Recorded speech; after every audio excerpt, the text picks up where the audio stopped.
The call came through just as I stepped out of the hospital locker room, still in my scrubs, my hair damp with sweat from the night shift. Geneva's voice was on speaker, warm and clipped like always. Then Marius cut in. My father never lingered on niceties. "Flights are $1,800 each," he said. "If you can't afford it, stay behind." I didn't argue. I didn't ask who had already bought theirs or if anyone thought to include me. I just nodded like I was part of the conversation, even though I wasn't. I said okay and smiled faintly, the kind of smile that lets everyone off the hook. It didn't sting, at least not more than usual. I already knew the plan, Maui, for 8 days. Rhea, Jasper, my parents, business class. Geneva had dropped hints about it for months. God knows we all deserve a break, but never once asked if I could come, only if I could pitch in for extras. I was the extra. I walked down to the parking garage, shoes squeaking against the concrete. That's when my phone buzzed again. An alert from my credit card app. A new charge had gone through 4 business class tickets. $7, $200 total. My name wasn't on the passenger list. I stopped walking. My thumb hovered over the notification as the cold settled in my chest. Caleb Kingston, Jasper Kingston, Geneva Harrow, Marius Harrow, no Celine. They had used my card. Again. I opened the banking app, tapped Dispute All, and locked the account without hesitation. My phone vibrated once more. A message from Rhea. "Why is nothing paid for we're at check-in?" I stared at the text, then typed what you said. I stayed behind. I hit send and slid my phone into my pocket. Then I booked a room in Port Townsend, 2 hours north overlooking the bay. Warmer, quieter, not Maui, but mine. The next morning there was a knock at my apartment door. They always said it like a shared truth. It's been a rough year for everyone. Everyone. As if I was included in that circle. As if I hadn't worked 3 back-to-back night shifts last April just to loan Rhea and Jasper $2,500 when Jasper's second startup collapsed. As if I hadn't paid Dad's ER deductible out of pocket when he collapsed in the backyard and refused to go to urgent care because the copay wasn't worth it. I'd sent the payment directly to the hospital. No one ever mentioned it again. I lived in a 1-bedroom apartment above a laundromat with a leaky window and no dishwasher. I cooked in bulk froze meals, brought leftovers to work. My idea of a splurge was new compression socks and takeout once a month. But I was the dependable one, the nurse, the one without kids or a mortgage or a husband to run things by, which meant I was always the first they thought of when a bill came due. They said we needed a break. We deserved to fly business class this time. We had earned it. They never asked if I had vacation days left or if I could afford to lose a week's pay. No, they just booked it. 4 seats. None of them mine. I remember exactly where I was when Rhea texted. The ER trauma bay, halfway through wiping vomit off a drunk teenager who had tried to swing at me. My back ached. My gloves were sticky. Then came the message, "Family trip, baby." I stared at the screen, every bubble of color making me feel smaller. I replied, "You said I should stay." So I did. No one responded. That night, I clocked out, walked to the bus stop, and stood in the cold, waiting for the last route of the night. I didn't cry. I didn't fume. I just felt hollow. Like all the years of showing up had collapsed inward. Like I had become a building emptied out in silence. The next morning, the knock came again, harder this time. The knock came at 9:06 a.m. Sharp, steady, familiar. My father didn't believe in surprise visits, only interventions. I didn't move from the kitchen. The coffee was still steeping in the French press, and the sunlight was just starting to hit the side of my refrigerator. I watched the door from across the room like it might open itself. He knocked again. "Celine," he called through the wood. "We need to talk." I didn't answer. I didn't need to. I stood barefoot on the cool tile, listening to the cadence of his frustration. Not angry yet, but teetering on the edge, the kind of knock that comes with expectation with history. He wasn't used to being ignored. I checked the clock. 7 full minutes passed, then silence. When I finally exhaled, it was shaky. Not from fear, from clarity. I picked up my phone and turned it over in my hand. A missed call from Geneva. One voicemail. I played it on speaker as I poured my coffee. "You really hurt your father today?" she said, her voice low, almost tearful. "He flew back early to speak to you. After everything we've done for you." I hit save. Not for guilt, not for nostalgia, for documentation. I had spent years convincing myself it was love, that what I gave was reciprocated, that the silence in return meant gratitude, not neglect. But there it was, as clean as ink on a check. "After everything we've done for you." Not a question. A charge. I filed the message under a new folder on my phone. Boundary evidence. Later that evening, I opened my notes app and typed out every major instance I could remember. Every loan. Every time they forgot to pay me back. Every time I canceled a plan to accommodate theirs. And every time I swallowed the cost like it was just part of being a daughter. By the end of it, I had a list. Long, quiet, precise. The kind of list that deserved a total. I was 22 the first time it happened. Rhea had called me in a panic the week before her engagement party. Something about the dress she ordered arriving in the wrong size, the store refusing to exchange it, the only other option a designer piece she absolutely needed. She didn't have the money yet. Jasper's commission hadn't come through. "It's just a temporary thing," she said.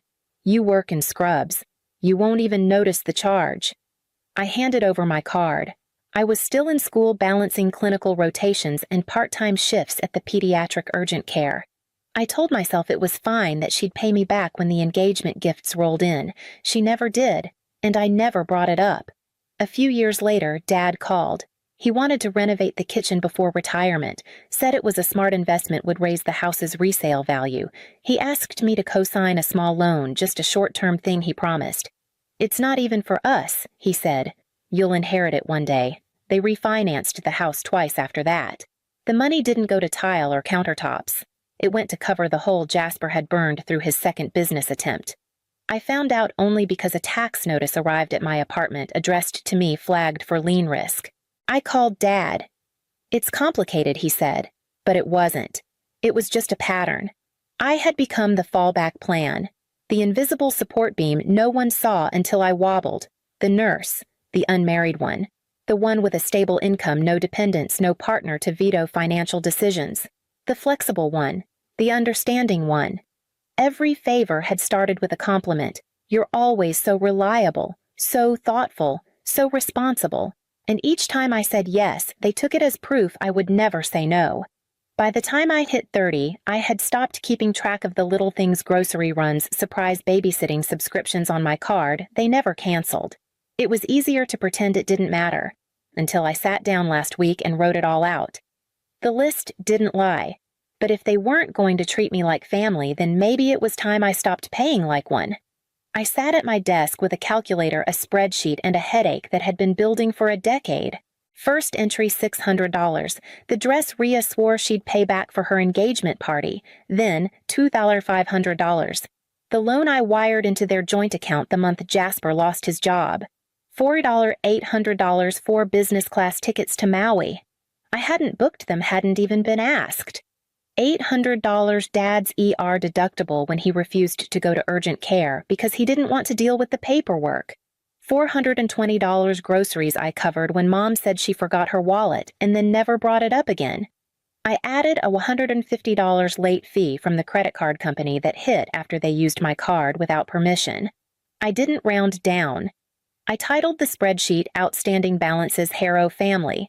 Then I exported it as a PDF, attached it to a group chat we hadn't used since Thanksgiving 2 years ago, and typed reimbursement request for unauthorized charges and past financial support. Full repayment expected within 30 business days. As of July 1st, I will no longer be subsidizing family expenses. I hit send. The silence lasted 90 seconds. Then it began. From Geneva. "Celine, this is hurtful and unnecessary." From Rhea. "Are you serious? What kind of person invoices their own family?" From Dad. "We raised you better than this." That one made me laugh. Not out loud, but inside sharp and clean like a snapped thread. They hadn't raised me. Not in any meaningful way. I had worked through holidays, skipped vacations, sat through lectures on loyalty while covering gaps they left in their own messes. I had been the grown-up since I was old enough to write checks. I didn't respond, not yet. Instead, I renamed the folder on my desktop. From boundary evidence to accounts closed. Then I turned off my phone, slid the chair back, and opened the window. Outside, someone was knocking again. The message came at 10:14 p.m. I was brushing my teeth, half listening to the hum of traffic outside my window, when my phone buzzed with a notification from an unfamiliar number. The text was short. "Hey, it's Marin. I know this is out of the blue, but I think we should talk. Marin Kingston, Jasper's ex-wife. We hadn't spoken since the divorce 4 years ago. She'd moved to Chicago, started over. Last I heard, she'd passed the bar and was doing well." I stared at the name on my screen, then typed, "About what she didn't waste time." A thumbs up. Then a PDF. "Thought you should see this?" I hesitated before opening it, but curiosity overrode caution. Inside, a detailed breakdown of joint account transfers labeled with Jasper's name, including multiple payments to crypto gambling sites over the last 2 years. Thousands of dollars. Some of it routed through an account in my mother's name.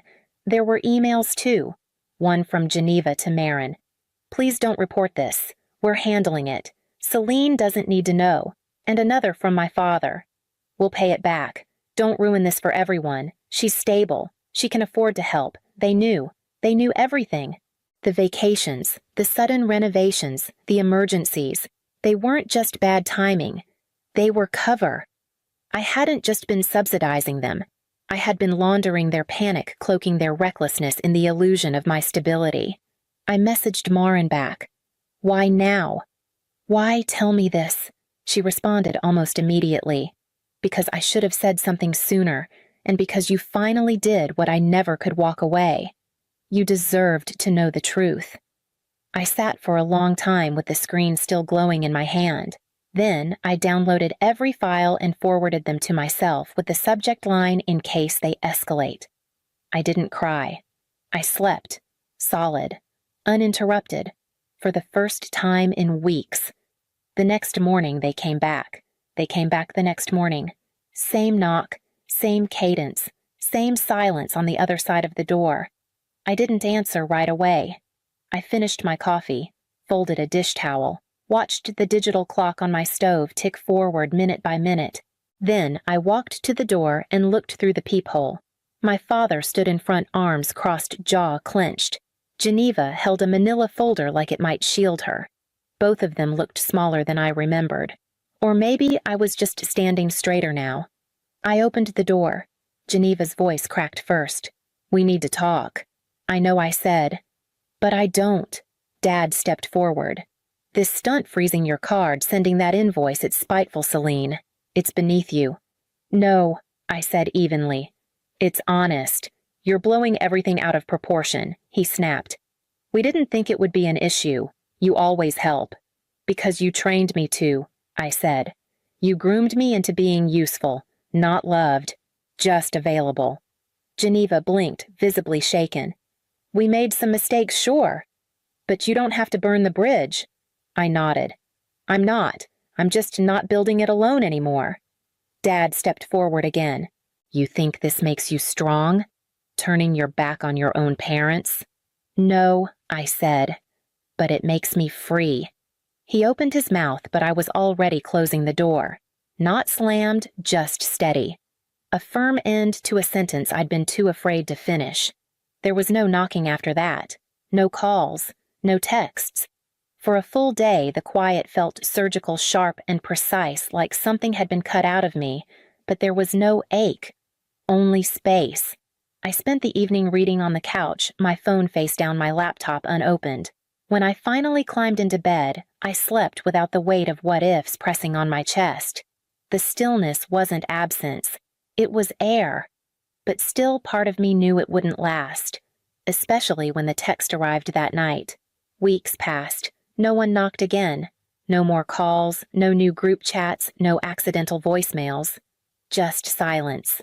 I filled the space with small things, laundry dried by the window soup on the stove, walks around the block that ended when I decided not when someone else called. Then, on a Tuesday, a letter arrived. It was from Rhea. I recognized the looping cursive right away. She'd always had beautiful handwriting, the kind that made apologies look elegant.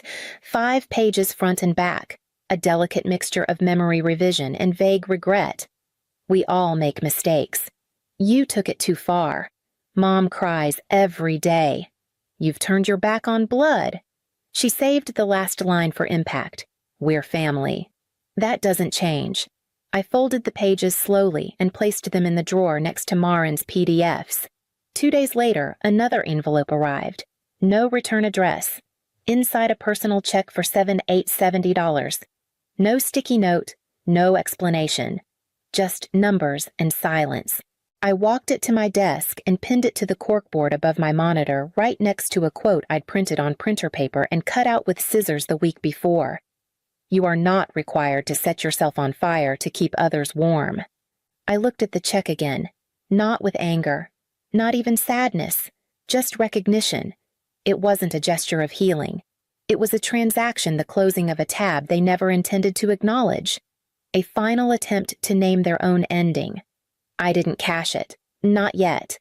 That night, I made dinner for myself and actually sat at the table to eat it. No phone in hand, no mind racing. Just a meal I paid for. With money I earned. In peace, I chose. And then Marin called. I cashed the check a week later. Not because I forgave them and not because I needed the money. I cashed it because it no longer held power over me. Then I transferred every cent, $770, to a scholarship fund for nursing students supporting their families while still in school. Someone out there was in the same place I had been. She deserved better. That same week, I met Damon. He worked in dietary at the hospital, soft-spoken with quick eyes and a voice that didn't try to fill silence. He asked thoughtful questions and listened to the answers. On our third conversation, he asked if I liked hiking. I told him I hadn't been in years. "Want to go this weekend?" he said. And I said yes without checking my bank account, without thinking of who might need me or what I might miss if I finally chose something for myself. We walked along a trail in the Cascades, the sun warm but not overbearing. At the summit, I told him everything, the card, the invoices, the silence I'd mistaken for peace. He didn't look away. He didn't pity me. "I'm proud of you," he said.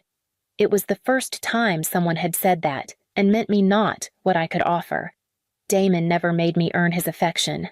He offered it like it was the easiest thing in the world, like love didn't need repayment. Later that night, as we stood on my porch watching the sky shift from rose to slate, I realized I no longer flinched when good things happened. And then I opened the last envelope. 6 months later, I saw her. It wasn't planned. I was half awake, standing in line at a cafe near the clinic, earbuds and hoodie up, waiting for my espresso when I heard her voice. Celine. I turned, and there she was, Geneva. Smaller somehow, not just in stature, but in presence, as if the air around her didn't hold the same weight it used to. We sat. I let her talk first. She didn't apologize. She just rearranged things, memories, intentions, responsibility. "We were trying to keep everything together," she said. "We didn't realize how much you were carrying. If we could go back, maybe we'd do some things differently." I listened without reacting. I didn't offer comfort. I didn't fill in her pauses. When she finally asked, "Do you hate us now?" I shook my head. "No," I said. "But I don't owe you anything." Her eyes welled, but she didn't cry. She reached into her bag and handed me an envelope. Then she stood up. "I hope you come back to us someday," she said. "I already did," I replied. "To tell you I'm not coming back." She left. I didn't open the envelope right away. I walked home. The wind was sharp but clear. When I reached my building, I took the stairs. At the top, I pulled out my key. Still mine. Still in my pocket. I unlocked the door and stepped inside. Then I closed it behind me gently, deliberately, and this time the lock clicked for me.